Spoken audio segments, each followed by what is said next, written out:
Hi, I'm Daniel. I've been researching 19th century performance practice, and I wanted to share with you some approaches to tone color that 19th century guitarists had, which they left behind in their method books. I want to focus on two main things. The first are plucking regions, and the second, orchestral imitations. So the first thing I want to do is read some quotes from method books that talk about the approach to tone production that guitarists had.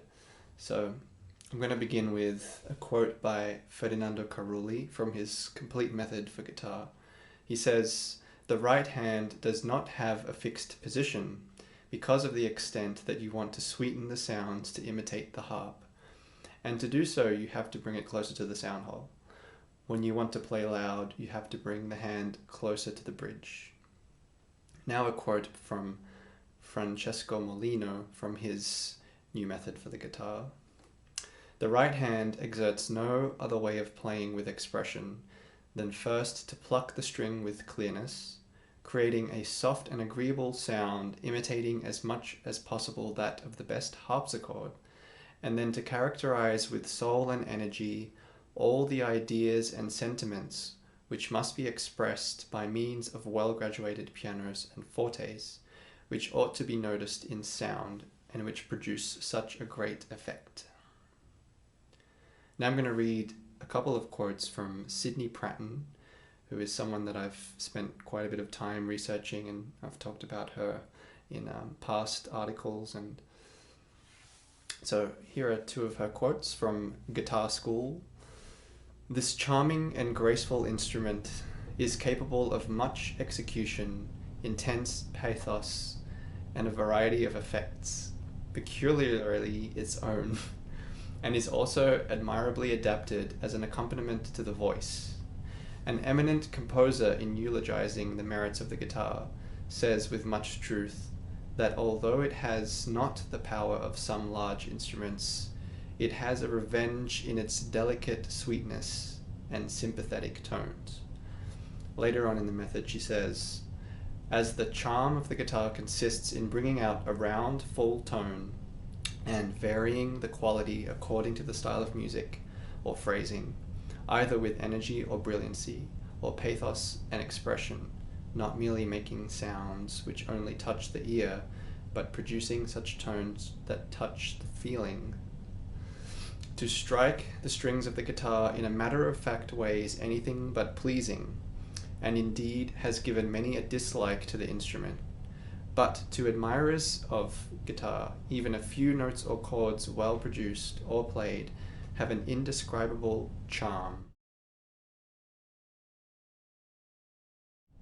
So now I want to talk to you about plucking regions. Modern guitarists often think of three distinct regions to pluck with the right hand: ponticello near the bridge, a normal sound sort of around the rosette area, and tusto near the fretboard. A method by Sydney Pratton called Guitar School shows us a diagram with 5 plucking regions. Example A is right near the bridge. Example B is about halfway between the bridge and the rosette. Example C is at the rosette. Example D is close to the fretboard. And example E is quite a ways up the fretboard. She also talks about the effect of each example. Example B, she writes that its hard, crisp tone is produced at this part and the tips of the fingers to strike the strings with great force. Example C, she writes a round, full tone to be struck with the fleshy part of the fingers. Example D, mellow and harp-like tone to be struck with the fleshy part of the fingers. And example E, for soft and delicate passages to be struck gently. She doesn't give a description for example A in the diagram, but she will later on. So example A, she writes that it can be used for imitating horns or bugles on the gut strings. So these 5 positions were used frequently in music as well. There's an example that Pratton gives of 6 measures of music by Fernando Sor. And within these 6 measures, she indicates a change of color 5 times. So I'm just going to play this for you, and then I'll talk about it a little bit.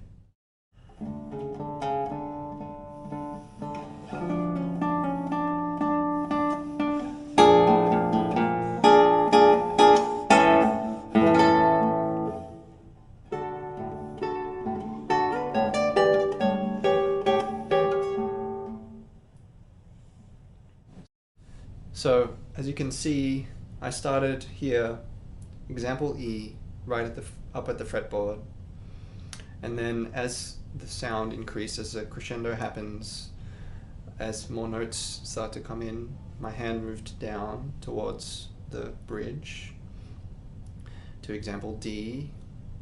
So example E here, example D,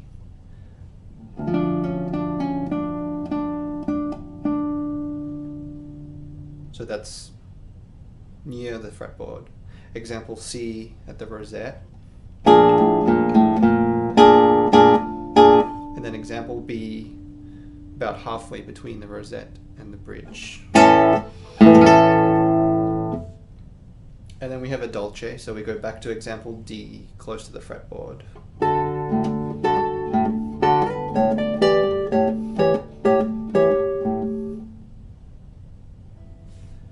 So I hope you can try and use these examples in the music that you're playing. Don't be afraid to change colors frequently in the music, even measure by measure, phrase by phrase. It's pretty obvious that from this evidence, guitarists were changing colors frequently in the 19th century, and it can make playing this music a lot more exciting and a lot more colorful. And as we're going to see, 19th century guitarists were imitating orchestral instruments as well, using the guitar.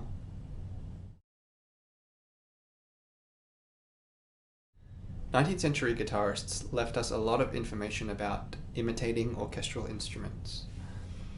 This included instruments like the oboe, the flute, the trumpet, and the harp. And I want to just show you some of these examples briefly.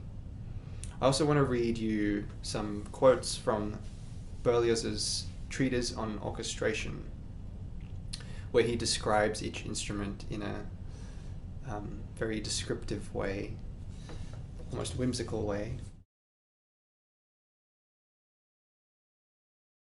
So I'm going to begin with the oboe.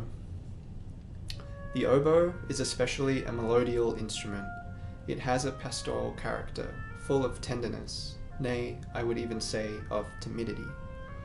A certain degree of agitation is also within its powers of expression, but care should be taken not to urge it into utterances of passion, the rash outburst of anger, threat, or heroism, for then its small acid-sweet voice becomes ineffectual and absolutely grotesque.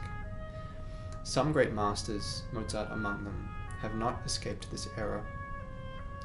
In their scores, passages are to be found, the impassioned meaning and martial accent of which contrast strangely with the sound of the oboe that executes them. So I hope that by me reading these quotes about the instrument, it gives you an idea of the character of the instrument, the spirit of the instrument.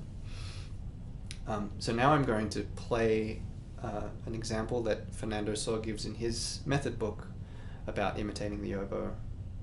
First, a short quote.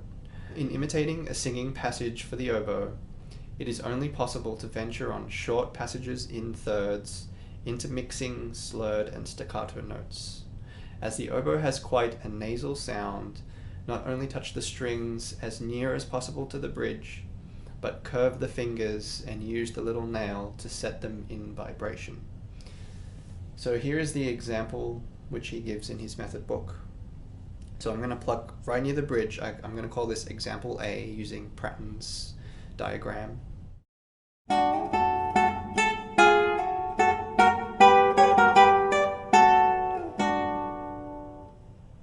do that one more time, maybe a little bit slower.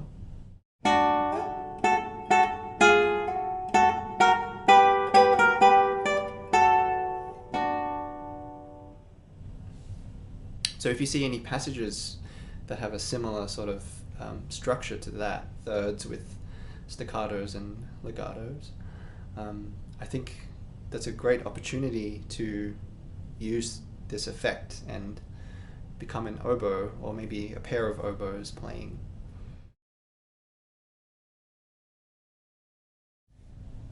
The next instrument I'd like to talk about is the flute. Berlioz writes about the flute: "The sound of this instrument is sweet in the medium, rather piercing in the high notes, and very characteristic in the low ones. They may be employed in melodies or accents of varied character, but without equaling either the artless gaiety of the oboe or the noble tenderness of the clarinet. The flute is an instrument well nigh devoid of expression, which may be introduced anywhere and everywhere, on account of its facility in executing groups of rapid notes, and in sustaining high sounds useful in the orchestra for adding fullness to the upper harmonies. On studying the instrument carefully, there may be discovered an expression peculiar to it, and an aptitude for rendering certain sentiments, in which no other instrument can compete with it." So Fernando Saw gives us a couple of examples, or one example really, and he basically says that in order to imitate an instrument, it is requisite for the imitating instrument to be at the same pitch. So he gives us an example of a rather low passage down here.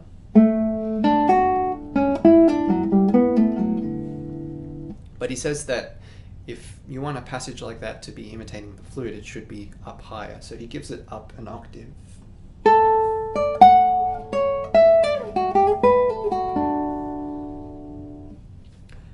And that's about all the information we have. But I think Berlioz gives us one more, a little bit of a clue, which is that the flute can give expression anywhere and everywhere on account of its facility in executing groups of rapid notes. So I think this facility in rapid notes is one clue that we have. If you see groups of rapid notes in a piece, it's probably suggesting a flute. And I think there's an example in one of Saw's pieces, his Opus 16 variations on a theme by Paisiello.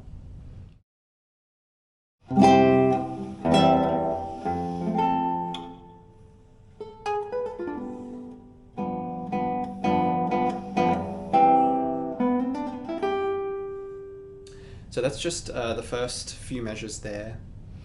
So we have these big chords marked forte.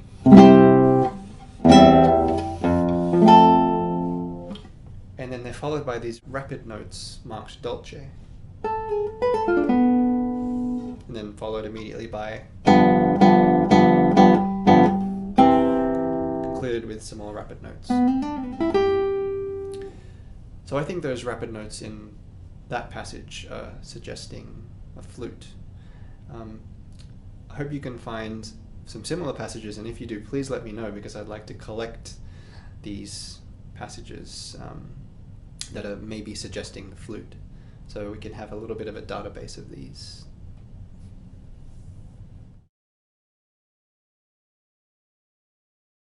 I'm now going to talk about the horn. Sydney Pratton gives us 3 different examples for imitating the horn. The first one, she writes that it's to be done by using the nails of the first and second fingers, and this is to imitate horns at a distance.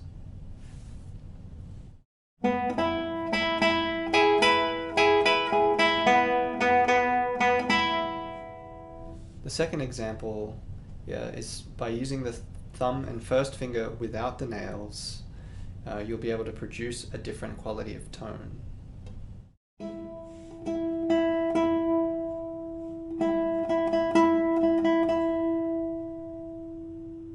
So in order for me to do that, I have rather long nails. I have to really flatten my wrist here, so I'll do that a little bit slower.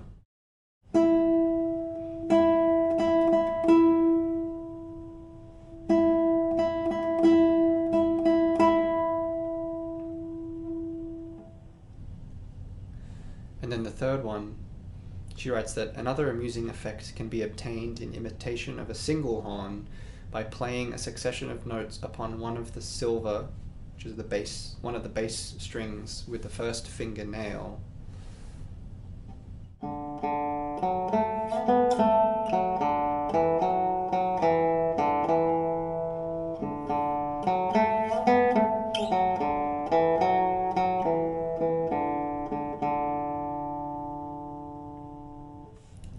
So I think Pratton was quite aware of the different tones that the horn was able to produce, which Berlioz wrote about. So I'm going to read you his quote about the horn. They have two kinds of sounds of very different character. Open sounds, which are almost all the natural resonance of the harmonic divisions of the instrument's tube, and come out without other assistance than that of the lips and breath of the player, and closed sounds, which are obtained by closing more or less the bell with the hand. So this could be the open sound,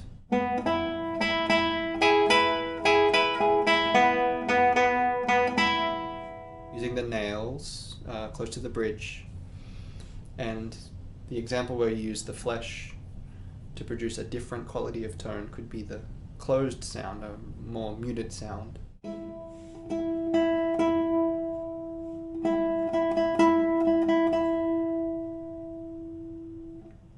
So again, if you find passages like that, then they're probably imitating horn, and now you've got some different options there.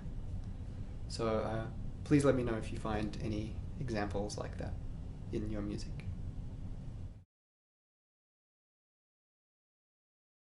The final instrument I'd like to talk about is the harp. Berlioz writes about the harp: nothing can be more in keeping with the ideas of poetic festivities or religious rites than the sound of a large body of harps ingeniously introduced. Alone, or in groups of 2, 3, or 4, they have almost a most happy effect, either uniting with the orchestra or serving to accompany voices and solo instruments. Of all known qualities of tone, it is singular that the quality of horns, of trombones, and generally of brass instruments mingles best with theirs. The strings of the last upper octave have a delicate crystalline sound of voluptuous freshness, which renders them fit for expressions of graceful fairy-like ideas, and for giving murmuring utterance to the sweetest secrets of smiling melodies. So both Aguado and Saw give us a musical example. I'm just going to play Aguado's example for you, and I'll read you his quote. It is possible to imitate the harp by plucking the strings on the last frets of the neck. So I'm going to say maybe example D, or even example E of Pratton's diagram, with the right hand with an adequate position of the wrist. This sound will be all the more effective as the left hand presses the strings on top of the neck. So what he's saying is that the music should be written quite up high here, so that the left hand is up around the 12th fret, and the right hand is plucking close by on the fretboard. And this is going to produce a harp-like sound. So I'm going to play you the example. It's a very beautiful one.